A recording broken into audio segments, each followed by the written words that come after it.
Hello students, welcome to EPG Pathshala.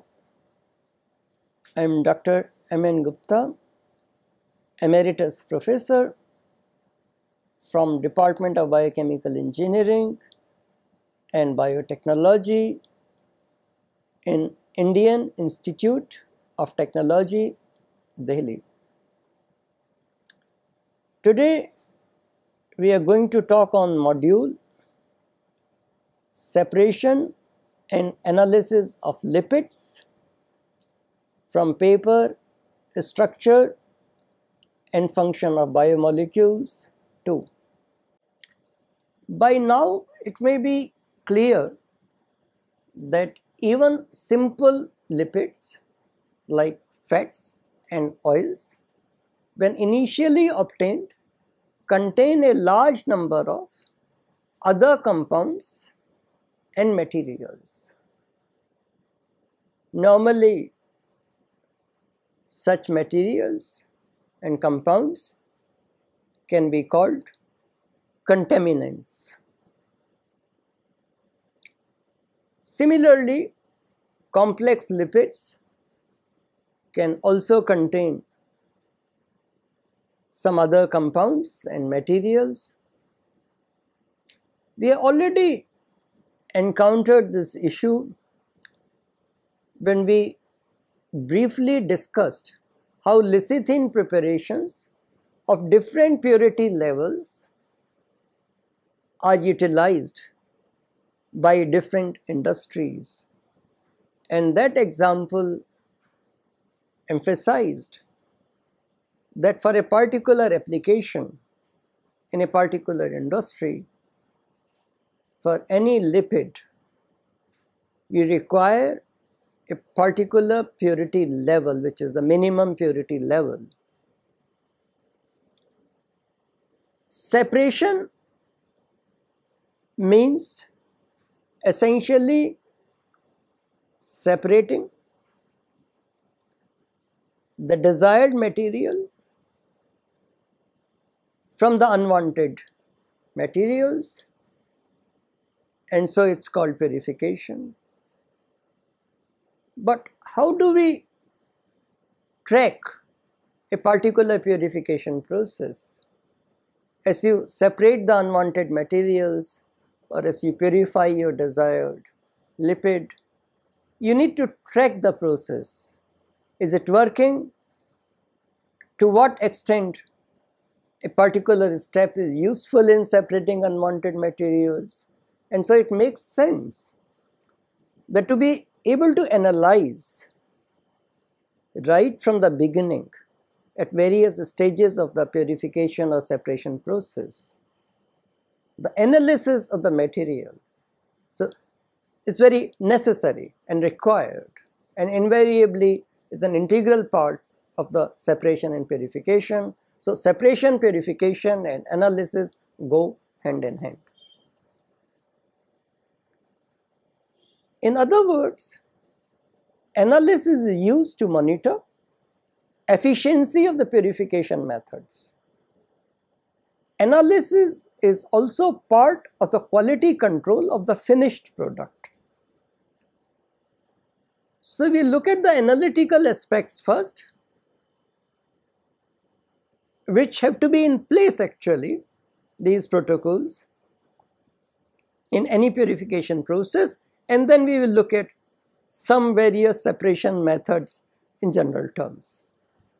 So the objectives of this module are to learn about important parameters like Lovie bond color, iodine number, solid fat content and acetyl number, to learn about how lipids are isolated and purified, also to learn about isolation of vegetable oils,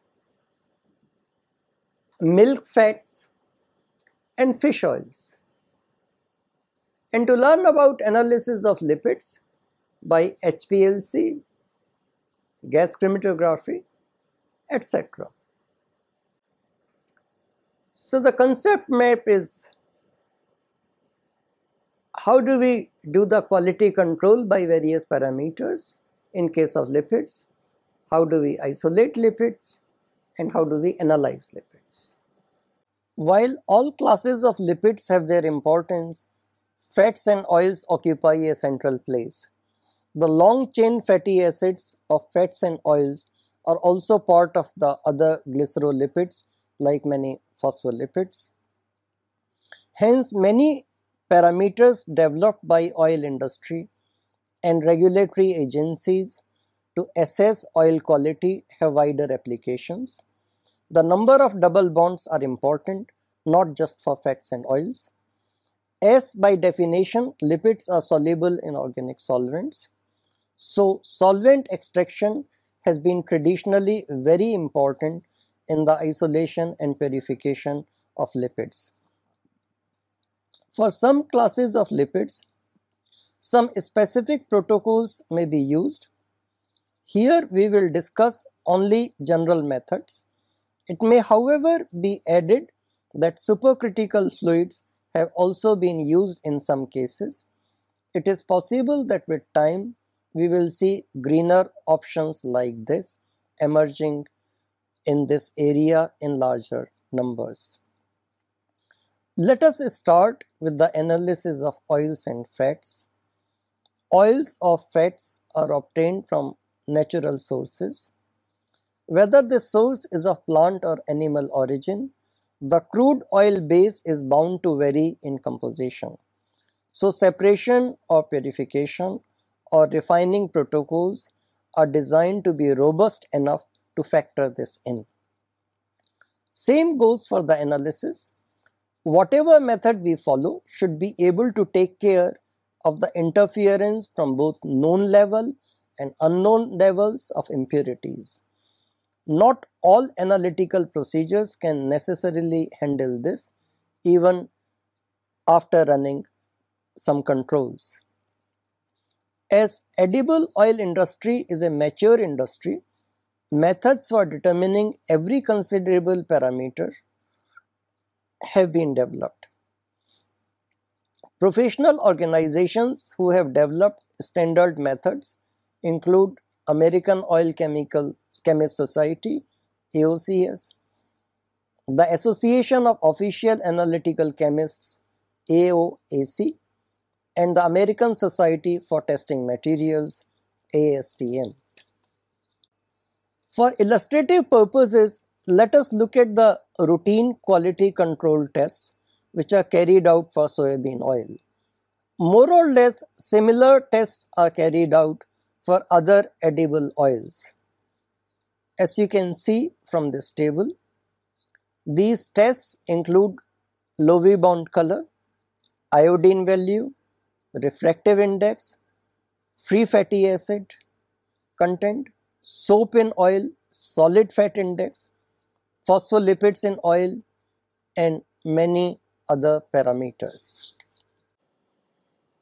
Let's define Lovie-Bound color. Vegetable oils as oils of plant origin are called in the industry. These vegetable oils, when extracted, are colored. Carotenoids and chlorophylls are the main pigments, but many other compounds also contribute, and their composition and identity varies from oil to oil. Lovie-Bound color measures it's an index, it's a parameter, and it measures the red and the yellow colors mostly. In this method, a 52.5 inches column of the oil or the melted fat is used as the sample, and its color compared in a tintometer against red and yellow Lovie-Bound color glasses. These glasses are calibrated according to the American Oil Chemical Society Tintometer Color Scale. Worldwide, British Standard 684 is used as a color scale. Oils which are dark and contain impurities of colors other than red and yellow are unsuitable for measurement by this method.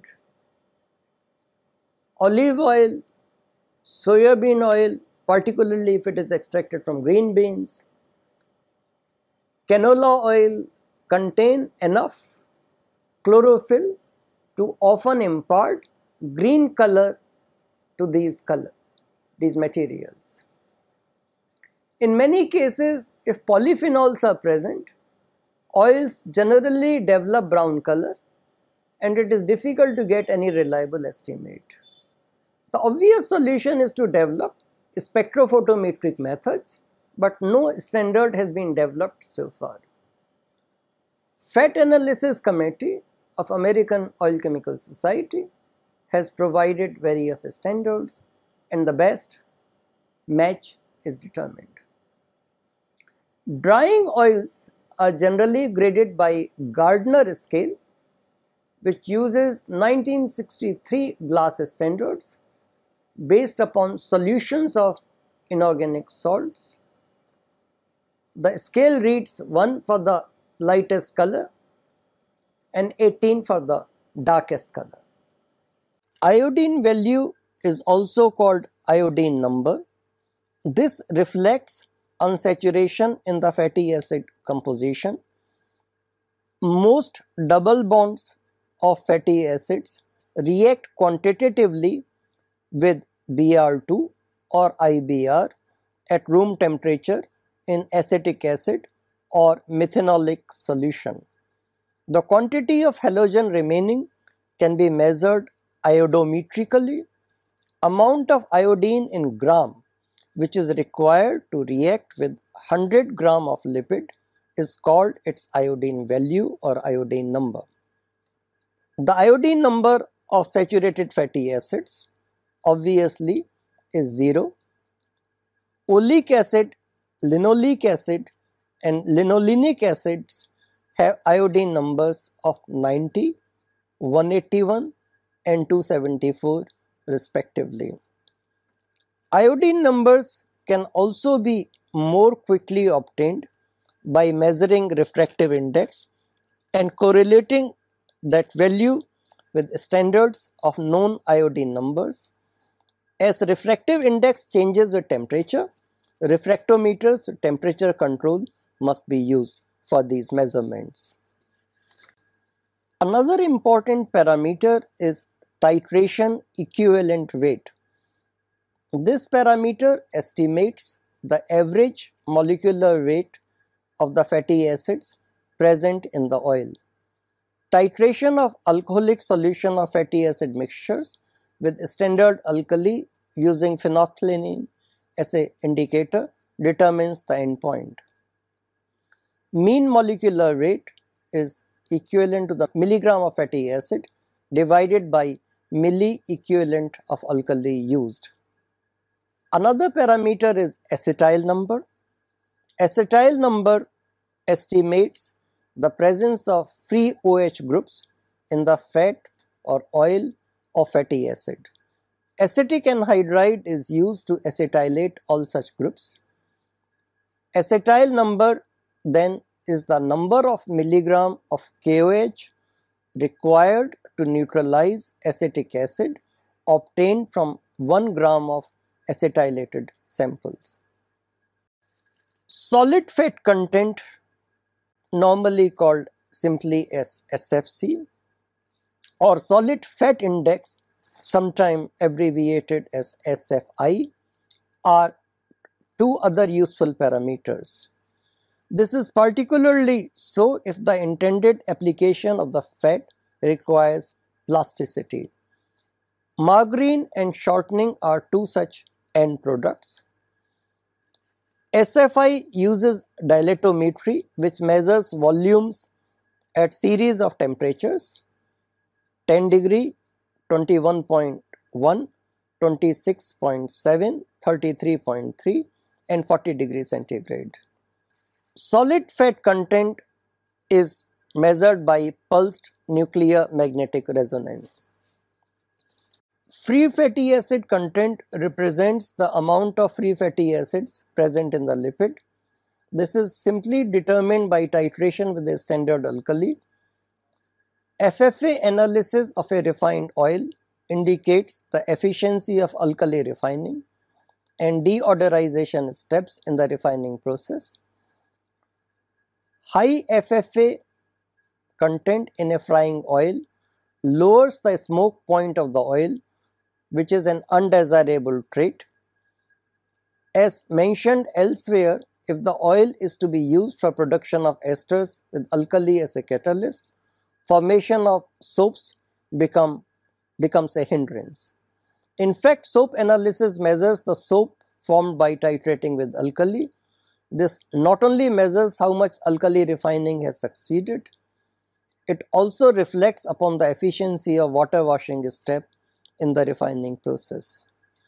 Alkali refining consists of continuous mixing of sodium hydroxide solution of a known concentration with the crude oil at 65 to 90 degrees centigrade temperature range. Soap coagulates with formation of water phase, which is called soap stock, and a refined oil phase. Centrifugation generally does not remove all soap and other impurities from the oil phase. Hence, this oil phase is washed with hot water and centrifuged again. The mixing time of alkali with caustic solution is generally 3 to 10 minutes at 20 degree to 40 degrees centigrade temperature range. The temperature is quickly raised to separate coagulated soap. In some countries in Europe and elsewhere, an alternative short mix method is used. Here the mixing is only for 1 to 15 seconds at 80 degree to 90 degree centigrade temperature range. This process is often repeated to remove all free fatty acids.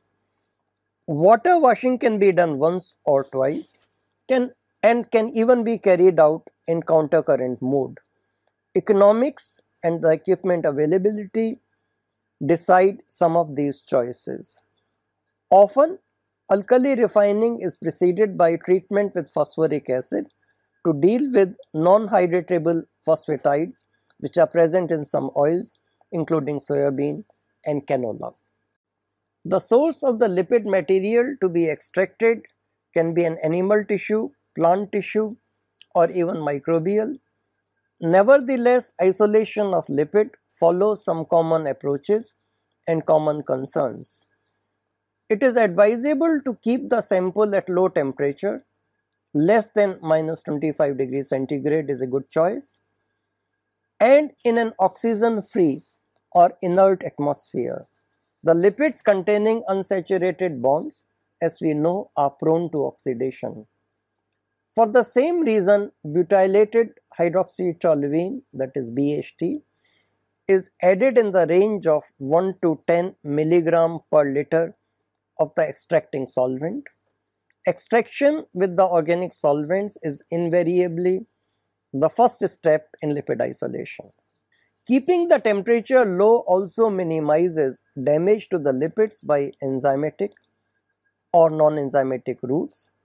This is especially important for plant tissues which are rich in both polyphenols and polyphenol oxidases. It must be remembered that even in the frozen form, enzymatic degradation cannot be totally stopped. This is best appreciated by recollecting that even frozen food have shelf life. Some of the approaches which have been tried for inactivating endogenous enzymes are exposing the tissues to boiling water or steam or even microwaving the sample. The solvent chosen for extraction depends upon the nature of the lipid to be extracted. Generally, mixture of solvents rather than a single solvent is tried. Extracting with CHCl3, CH3OH and water in the proportion of 1 to 2.0 to 0.4 is reported to extract practically all kinds of lipids. The amount of water present in the sample should be factored in while preparing the solvent mixture. These solvents mixed as above form a single phase mixture. The lipid material is homogenized in the above solvent mixture. Phospholipids etc. which are more polar in nature can partition into the water phase. This can be avoided by using salt solutions at all the steps in place of water. The chloroform phase is dried by treatment with anhydrous sodium sulfate. The solvent chloroform thereafter can be removed by evaporation by any of the usual devices. Selective extraction of neutral lipids from the dried mass can be carried out by extraction with cold anhydrous acetone.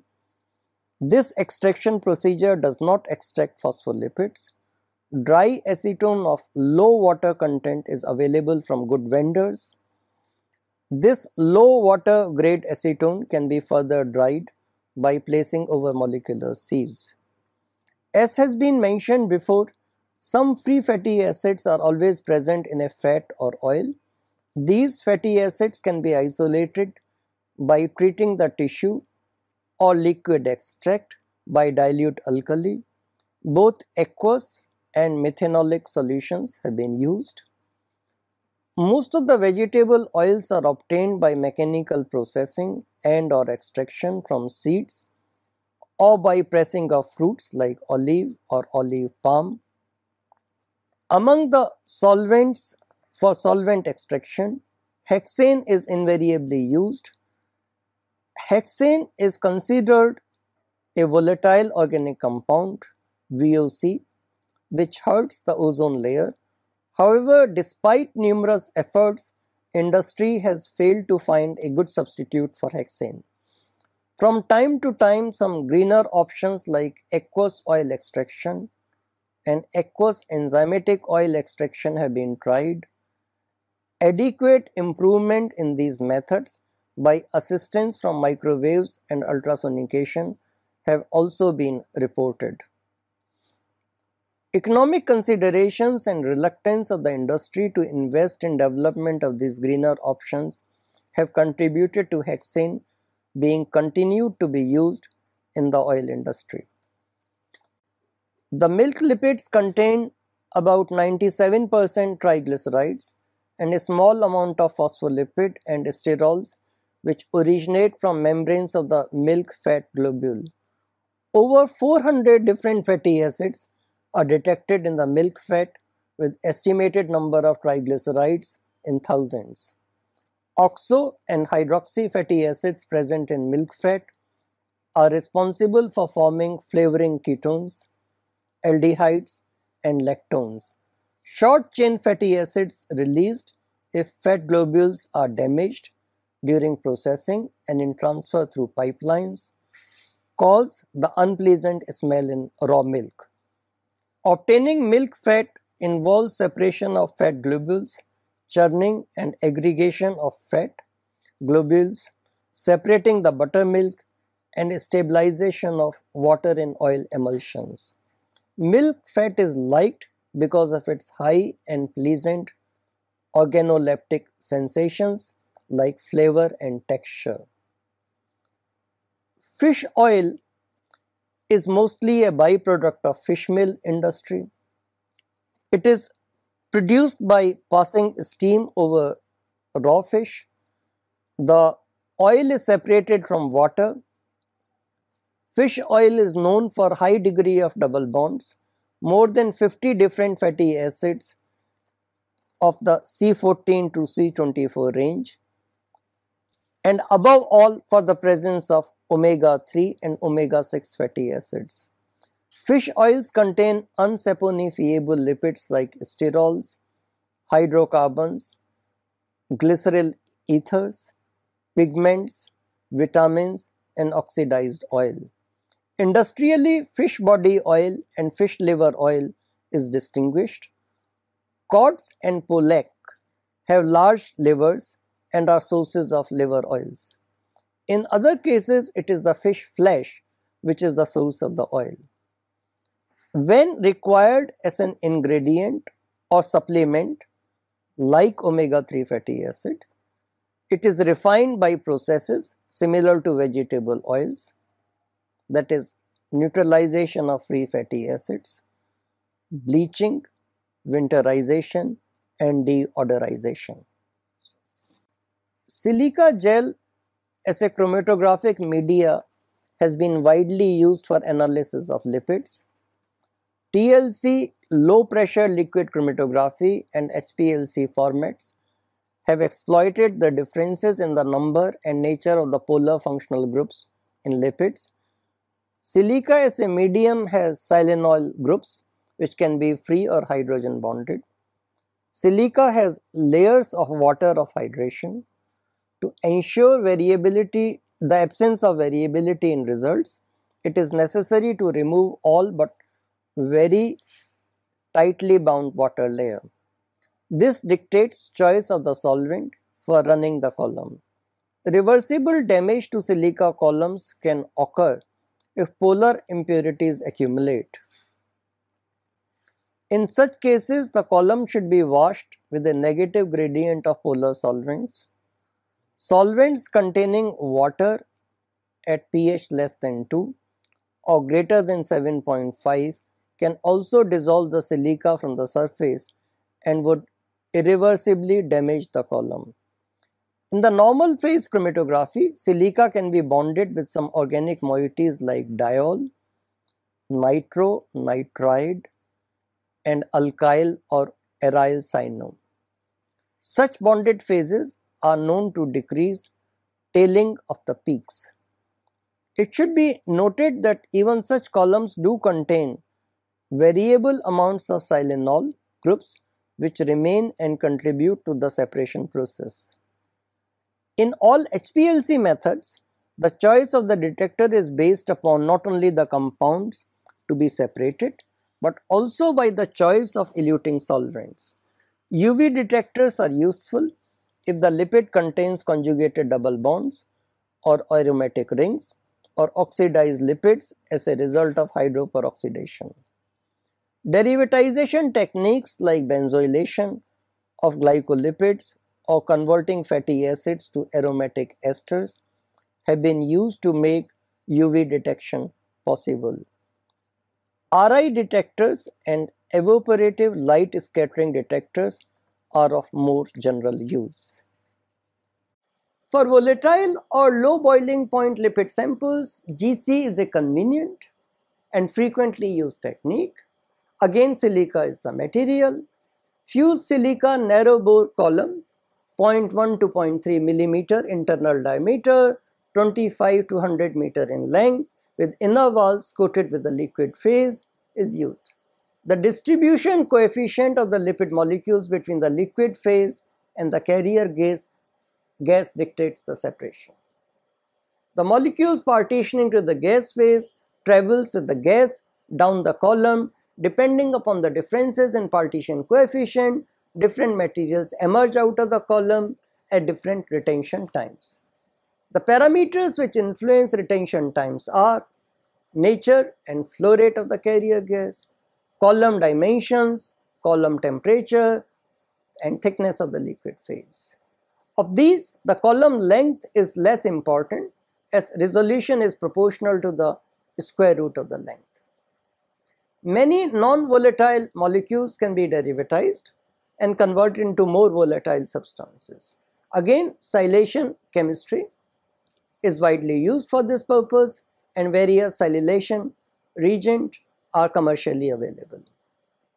In the reverse phase liquid partition chromatography, the stationary phase is non-polar and the mobile phase is relatively polar. This makes this mode of HPLC very valuable for separation of various lipid molecules of similar kind or class. Some of the detectors used in GC are flame ionization detector, electron capture detector, especially used for halogen containing lipids, mass spectrometers. Actually, GCMS has emerged as powerful even in lipid analysis. Chain length of the fatty acid component and the number of double bonds present in the chain decides the distribution coefficient of a particular molecule between the two phases. Binding of the lipids to the column involves London forces, polar dipole induced dipole, dipole dipole, and proton acceptor proton donor interactions. The stationary phase for lipids most frequently used are chemically bonded long chain hydrocarbons to spherical silica particles of 3 to 10 micrometer dimensions. The most common is the so-called C18 or the octadecyl silyl column. For most lipid separation on such a column, acetonitrile or methanol is mixed with another modifier solvent. The latter is decided on the basis of nature of the lipid which is being separated. The modifier organic solvent mixed with either acetonitrile or methyl alcohol solvates the chain bonded to the silica. This stretches the chains. Solvents like tetrahydrofuran, which has a low dielectric constant, results in the formation of a kink in the chain. So the solvent composition decides how much the chains are extended or are in kinks or Gaussian form. Ion exchangers have also been used in separation of phospholipids. Again, silica bonded with amine groups which forms anion exchanger, or sulfonic acids which form cation exchangers have given good results. Organic solvents used in the mobile phase change the nature of the chromatography to mixed mode chromatography as adsorption and partition processes come into the play. Another useful method in some cases is silver ion chromatography. This is a complexation chromatography in which silver ions are part of the stationary phase. This is also called argentation chromatography. The technique is particularly useful in lipid analysis. Silver ions interact with pi electrons of double bonds to form a polar complex. A lipid with larger number of double bonds obviously forms a stronger polar complex and is retained on the column move firmly. These are essentially charge transfer complexes in which the carbon atoms with double bonds are donors and silver ions are acceptor of electrons. The free olefinic bond and complexes are in dynamic equilibrium during the chromatographic process. In thin layer chromatography, silica gel is impregnated with silver nitrate molecules. The same approach can also work in SPLC. However, a more robust approach is to have silica bonded with a moiety like phenyl sulfonate residue. The resulting ion exchanger binds silver ions. As a result of steric factors, a double bond in the cis configuration forms a more stable charge transfer complex with the silver ion. The relative position of the double bonds, if present, also matter. The most stable are chelates formed with double bonds separated by two methylene groups. Conjugated double bonds result in a less stable complex of the lipid molecule with silver ion. Olefinic bonds form stronger complexes than acetylenic bonds. The complex stability is more at lower temperatures. The technique has been extensively used for separation of even simple fatty acid mixtures. It is also useful for separation of triglycerides. To summarize, in this module we learnt about important parameters for lipids, isolation and purification of lipids, isolation of vegetable oils, milk fats and fish oils. We also learnt about analysis of lipids. There is a whole area called lipidomics which deals with lipids, isolation, analysis, production and quality control. What we have discussed is just a broad overview to illustrate the kind of concerns which are there in the actual isolation, separation and analysis of lipids. Today GC-MS, capillary electrophoresis MS, and many such hyphenated techniques are available which allows one to analyze lipids in detail. Industry, however, goes by the established standards, and hence the classical parameters are still important and worth knowing. Thank you.